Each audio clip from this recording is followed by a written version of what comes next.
Now let's talk about the hospitals space, right? Because a lot of debate, discussion after the Supreme Court has told the centre would regulate and standardize procedure rates across the board. Stocks have taken a hit, anything between 10 to 12%. We've, of course, been speaking with a host of players from the sector to understand the implications of this. So let's continue with that. We have Mr. B. Bhaskara Rao, Chairman and Managing Director at KIMS, that is Krishna Institute of Medical Sciences. Sir, good morning. Great to have you with us here. Prashant this side. I think investors want to understand, is this, first of all, of course, is this going to be possible or not? That is number one. But we can't there's no way to know till something actually fructifies. People want to know, if this were to happen in some form, what are the implications? What is the impact going to be for the hospital sector in terms of profitability? Your thoughts, sir? Prashant, good thing. I think a lot of debate is happening in healthcare. See, basically, first of all, the Clinical Establishment Act says only three important things. One, the patient quality care. Second important thing is the display of the prices. Third important thing is the patient rights, whether they are being displayed, so that tomorrow they can able to question anyone. These three things are there. This has been acted in 2010 in the central government, and most of the state governments has adopted. The only thing is, if you want to come out with a plan of pricing, they need to have given us some guidelines. If we follow that guidelines, it will be a scientific way of preparing this tariff. Now, that tariff is going to be 30 to 40% what we are charging today excess.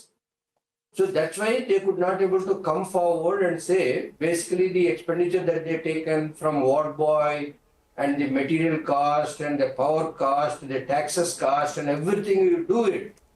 There is a way of, if you are able to charge like that, today there may be a 30 to 40% up of the prices what we are charging today. So it is very difficult to implement because there is so much of complexity of the treating a patient.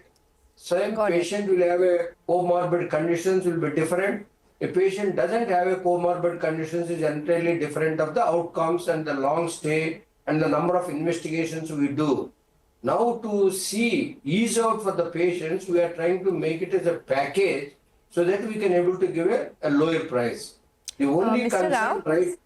Yes. Yes, I totally understand, sir, that, there is, of course, there needs to be a middle ground that needs to be found at the moment. But until that happens, because of the uncertainty on what the rates would be, do you think that the entire industry could cut back on their capex plans, would wait for a while before putting fresh money to work, considering the uncertainty that we're seeing in terms of these standard procedure rates? I don't think so. If they implement the standard procedure rates, it will be good for the hospitals, one. Second important thing is the healthcare is required and needed.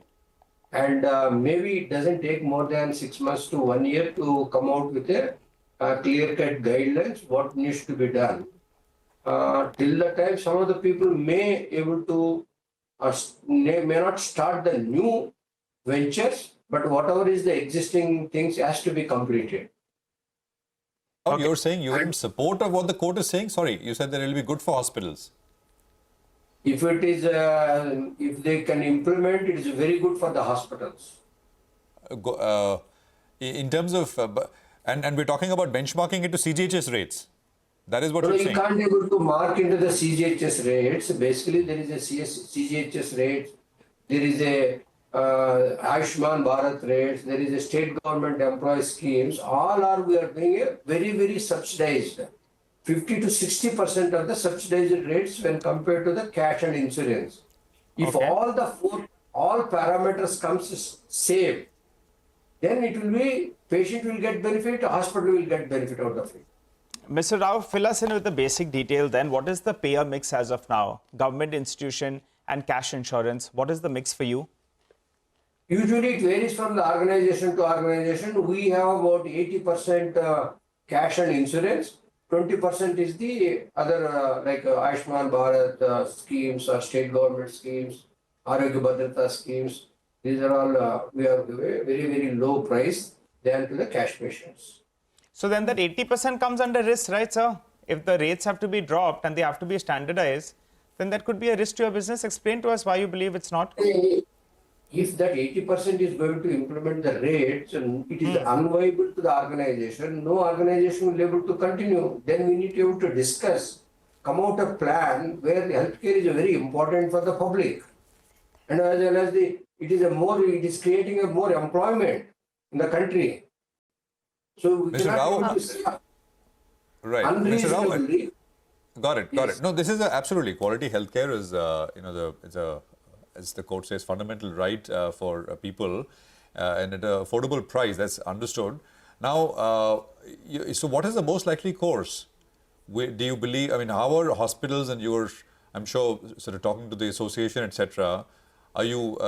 Is it going to go through the court route? Because the court has given the center 6 weeks, or will a high-level committee be formed? And then, you will sort of put forth recommendations, discuss, and something will come out of that? And what's the timeline we're looking at, sir? For some clarity. So we are planning to do now the media associations will go and first approach the government and see how far it is going to be feasible, what is the next step. Simultaneously, we are also pleading into the court and say that this is not unviable. Either you should be able to give a scientific basis of pricing rather than putting a CGHS rates, because CGHS rates has been done about 10 years back. It is totally unviable for any organization. But we are doing because they are giving some volume, which is not the case in the cash patients and insurance patients is concerned.